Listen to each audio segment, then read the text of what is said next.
Et crise post-électorale au Cameroun, 16 morts, plus de 800 arrestations rapportées. La facture humaine et politique de la crise post-électorale au Cameroun commence à être dévoilée. Le ministre de l'administration territoriale a communiqué mercredi 12 novembre 2025 un bilan officiel. Les violences qui ont secoué le pays depuis l'élection présidentielle du 12 octobre dernier auraient fait 16 morts et entraîné l'arrestation de plus de 800 personnes. Ces chiffres, les premiers officiels détaillés, interviennent après une relative accalmie dans les grandes villes et contredisent les premières déclarations du gouvernement. Début novembre, le ministre de la Communication avait en effet évoqué plusieurs dizaines de morts lors des manifestations, promettant alors l'ouverture d'enquêtes, des bilans contestés et des abus dénoncés. Et ce bilan officiel est cependant loin de faire consensus. L'opposant Issa Chiroma Bakari, qui revendique la victoire du scrutin, avance pour sa part un chiffre de 55 morts. De leur côté, plusieurs organisations non gouvernementales, ONG, estiment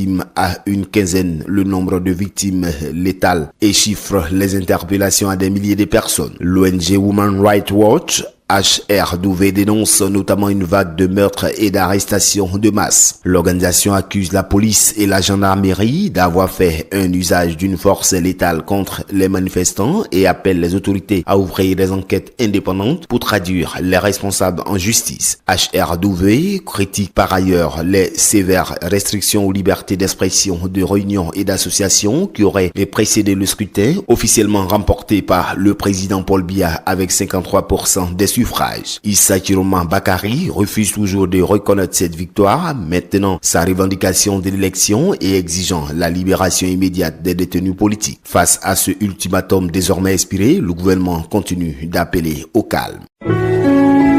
Accra, agence presse, radio et audio.